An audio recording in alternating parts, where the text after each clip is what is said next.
Bonjour les amis, nouvelle vidéo aujourd'hui pour parler de Colin Owens. Vous le savez, il y a une polémique encore une fois avec Donald Trump. Il s'est permis de poster sur son propre réseau social une illustration, le représentant bien sûr en Jésus-Christ, ce qui est un pur blasphème. Et cela n'a pas plu non seulement aux chrétiens, mais surtout n'a pas plu à sa base MAGA, qui de surcroît est majoritairement chrétienne.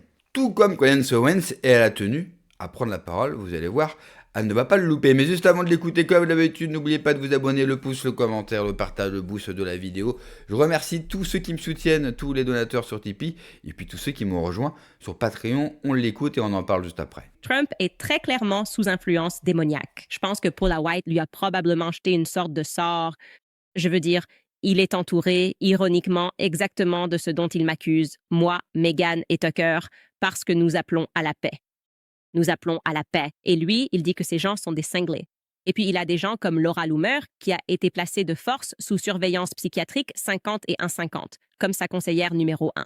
Elle dit « Je le conseille ». Il y a Paula White qui lui dit qu'il est comparable à Jésus-Christ, ce qui est absolument blasphématoire. Et il pense que ces gens sont parfaitement sains d'esprit. Encore une fois, c'est très effrayant d'être aussi loin dans la caverne. Il est tellement dans la caverne, il est tellement convaincu de sa propre invincibilité.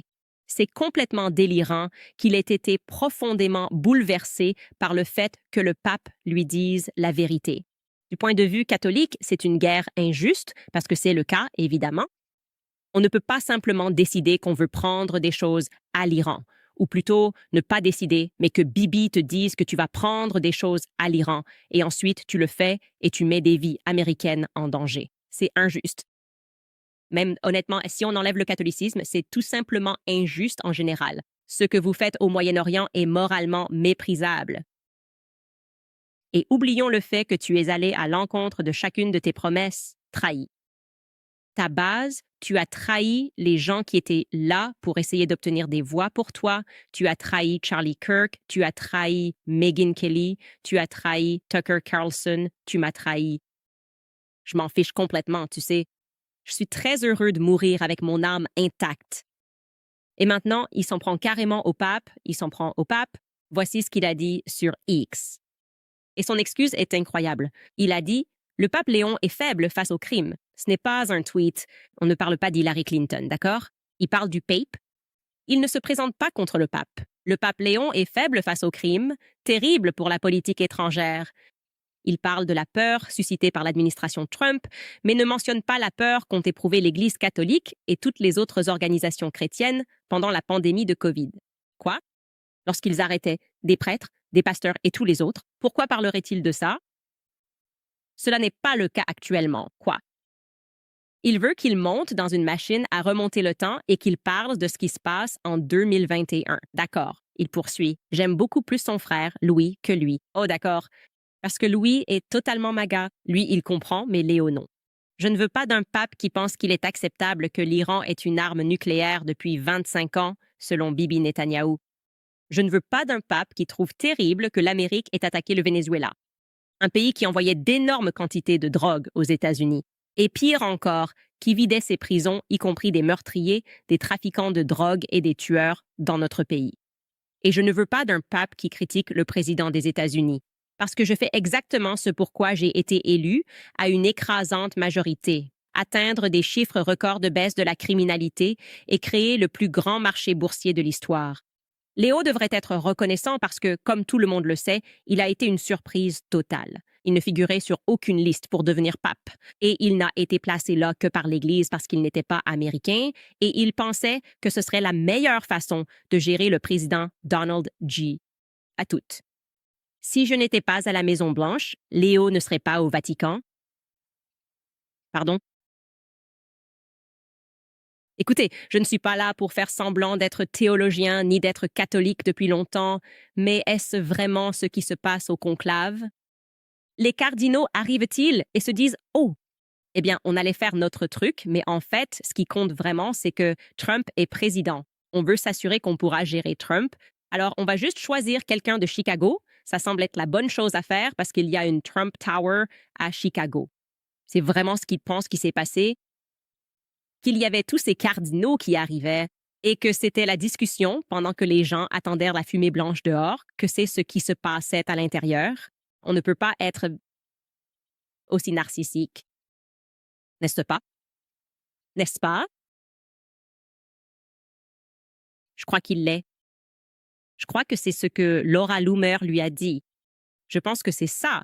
Elle lui envoie des textos et elle dit la vérité et elle lui dit « Il ne serait même pas pape si ce n'était pas grâce à toi ». Elle a été très instable ces derniers temps. Elle a l'impression qu'elle devrait probablement être mise en quarantaine à nouveau, mais elle continue de tweeter des choses insensées. J'ai l'impression que c'est ce que Paula White lui a dit. Et quelques-unes de ses prières blasphématoires, du genre « L'Église catholique devrait vous remercier pour le pape Léon XIV ». Quoi? Quoi? Tout le monde va bien? Personne autour de lui ne va bien.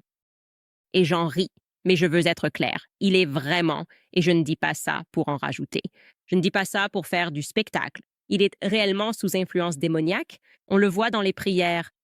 Et vous savez, je dois le dire avec respect, c'était vraiment quelque chose, et j'espère, pardonnez-moi si je dépasse les bornes ici, mais j'espère que davantage de cardinaux, davantage de princes de l'Église prendront la parole contre le rôle que certains de nos évêques ont eu. Je pense que certains d'entre eux sont devenus trop politiques. L'évêque Baron debout à côté de Paula White pendant cette prière et ses excuses. Pourquoi cela? Eh bien, alors, vous devriez faire une déclaration après et dire « Ceci est mal. Ceci est mal. » Je ne voulais pas l'être. Je ne savais pas ce qu'elle allait dire lorsqu'elle a prié. Mais ce qu'elle a dit était mal et c'était blasphématoire. Et non, Trump, c'est Pâques. Et Trump n'a rien à voir avec cela. Il n'a rien à voir avec Jésus-Christ. En fait, Trump n'est même pas chrétien. Et donc, il y a ici un rôle dans lequel je pense que l'Église catholique doit vraiment intervenir de manière forte. Je pense qu'il y a trop d'évêques de télévision, trop de pasteurs de télévision, trop de gens qui ont transformé ce que signifie être chrétien en une émission de télé-réalité. Entièrement d'accord avec ces paroles. La chrétienté a totalement été dévoyée depuis de nombreuses années. Et ce qui est formidable, mais vraiment formidable, c'est que les nouveaux convertis, comme Clarence Owens, et comme les autres gros influenceurs politiques MAGA, eh bien eux, contrairement à ceux qui sont dans le catholicisme depuis longtemps, prônent finalement le véritable enseignement. Je vous le dis tout net, l'avenir sera chrétien. Il y a une vague qui s'étend dans tout l'Occident. En France, vous avez l'explosion des baptêmes d'adultes. Vous avez le pèlerinage de Chartres dans pas longtemps. Les places ont déjà été toutes prises. Les pèlerinages en France sont pris d'assaut. Ils doivent même refuser du monde. Les différents pèlerinages ne savent même plus comment gérer l'influence qu'ils ont. Les écoles catholiques, les écoles privées hors contrat sont pleines. Les paroisses tradies sont pleines. Et surtout, un public jeune. Il y a beaucoup, soit de convertis, soit de gens qui sont revenus à la foi, ce qui est mon cas. Et ce qui me plaît, c'est que ce soit moi, Constant, nous avons tous finalement la même vision, la vision originale que nous a transmis le Christ roi, qui n'est pas une vision remplie de faiblesse, mais de force et de radicalité. Et cette radicalité, dans le bon sens du terme, nous allons l'impliquer et nous allons être vainqueurs. Je ne sais pas si Trump est sous influence démoniaque, est-il un démon lui-même? Au bout du compte, je vais vous le dire, je m'en moque. Je m'en moque parce que nous allons triompher. Nous allons triompher pas par angélisme, vous le savez, je n'en fais pas sur cette chaîne. Mais parce que nous sommes plus nombreux. Et parce que le message du Christ est plus fort que tous ces adorateurs de Satan, de Moloch, de tous ces démons, que des gens comme Macron qui aimeraient être le représentant de l'Antichrist sur Terre. Ils peuvent prétendre, ils peuvent faire tout ce qu'ils veulent, se réunir avec des capes, des masques. Continuez, vraiment continuez à faire ça. Parce que l'avenir nous appartient. Notre camp va triompher. Parce que notre vérité n'est pas la nôtre, elle est celle du Christ. Et donc, tous ceux, notamment en France, pour revenir bien sûr à notre cas, celui qui nous intéresse et qui m'intéresse, la droite française, les souverainistes français, incapables de vous parler de spirituel, de religieux, de Dieu, qui ne prônent que la laïcité, la République, qui ne sont que des légitimistes. Tous ces gens, tous ces projets qui ne prennent pas dans la société, d'accord? La droite ne prend pas dans la société. Les souverainistes ne prennent pas dans la société. Je vous rappelle que les dernières élections, ils ne dépassent même pas les 1% depuis 20 ans. Il y a non seulement une recherche de réponse face à la perversion et aux perversions de notre temps, mais il y a surtout une recherche d'une vérité saine, d'une vérité sainte. Les gens sont à la recherche de cette grâce qui vous transcende, qui vous emmène vers le haut, au lieu de vous ramener vers le bas. Tous les autres vous promettent un monde meilleur, une France meilleure, mais en continuant avec le même système qui n'a fait que opprimer, détruire ce pays. Comment voulez-vous, à l'instant, que cela marche? Alors oui, bien sûr, tout n'est pas parfait. Certains abandonneront en cours de chemin parce qu'ils n'auront pas trouvé, parce qu'ils n'auront pas fait les efforts. Oui, la plupart ne connaissent pas les évangiles par cœur. Eh bien, ce n'est pas grave. La foi est un cheminement personnel. La foi est un cheminement qui ne se termine jamais.